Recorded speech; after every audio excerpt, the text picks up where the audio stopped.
Hello, Maria Vladimirovna. You answered one of our questions quite comprehensively regarding France's deliveries of Rafale fighter jets to Ukraine. Well, continuing the aviation topic. In your view, against the backdrop of the deafening failure of the Mi-6 and SBU special operations to hijack a Russian MiG-31 fighter with a Kinjal hypersonic missile, is London's behavior traditionally truthful in its silence? Was there any reaction from them? Is anything known?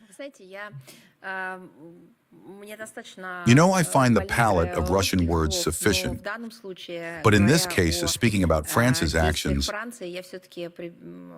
I would still like to turn to an English expression. I assess France's actions on the issue of supplying Ukraine, as was said, hundreds of Rafale fighter jets as monkey business. Well, just so it reaches them better.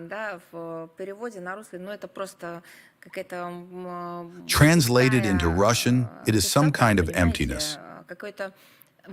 We have a wonderful expression, the pantomime labor.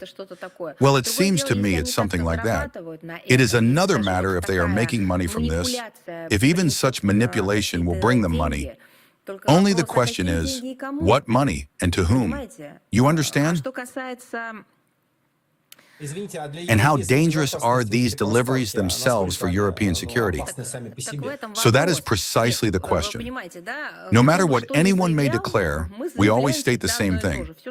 Everything that will threaten our security and be delivered to Ukraine with the aim of carrying out strikes against us, defeating us, whatever they have come up with there, committing terrorist acts and so on, will be destroyed. We consider this as legitimate targets. The Russian leadership has spoken about this. We have explained this, disseminated this information. Therefore, they have already understood this, and they see it. They see it in the example of their tanks, they see it in the example of their drones, and they see it in the example of their other weaponry that they are supplying there. Now, regarding the fact that pumping Ukraine with weapons, as they declare in Paris, will strengthen its security and, as was stated, will almost bring peace closer. Well, you know, there is a cartoon where a wolf hugs a sheep and says, supposedly, "Poor thing, you are freezing, I will warm you up now. And to do that, I will eat you, precisely so you don't freeze." It is the same here. How can one, with the aim of bringing peace closer, on the one hand, dissuade the Kiev regime from negotiations, which the British are constantly doing, and on the other hand, supply the Kiev regime with weapons, understanding that it is this very weaponry that kills the citizens of Ukraine? How can this all work? Everything is clear. This is an absolutely staged story from the point of view of explaining things to their own citizens.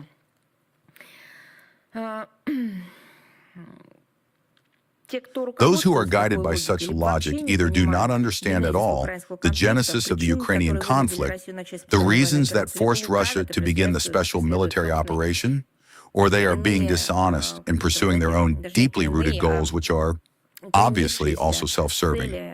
Moreover, any unbiased observer familiar with the history of the Ukrainian crisis understands this. And now you see, literally every month, books on this subject are being published in the West about the Ukrainian crisis. Sometimes in Italy, sometimes in France, sometimes in Chile, not only in Europe but in other countries of the world. The drawing of Ukraine into NATO, I repeat once again, this is already beginning to reach even the most skeptically minded segments of the population. The militarization of Ukraine creates such fundamental threats to the security of the Russian Federation that our country cannot fail to react to them with all the means at its disposal. Therefore, such irresponsible actions by Paris, and in general the deliveries of Western armaments to the Kiev regime, not only do not contribute to resolving the conflict, but on the contrary, literally inevitably lead to its prolongation, expansion, escalation. I think it should be clear to everyone. Paris is doing this deliberately. I want to emphasize that. The plans announced in Paris did not come as a surprise to us.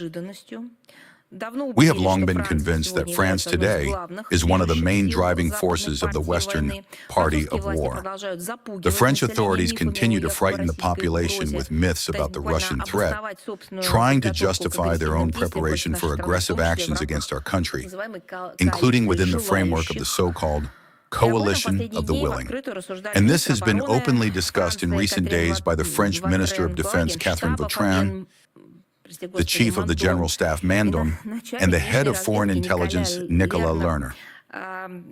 The increasingly evident militaristic preparations of France also speak for themselves, including the increase of military contingents on NATO's eastern flank, the conduct of specialized military exercises, and the preparation of the healthcare system for wartime conditions.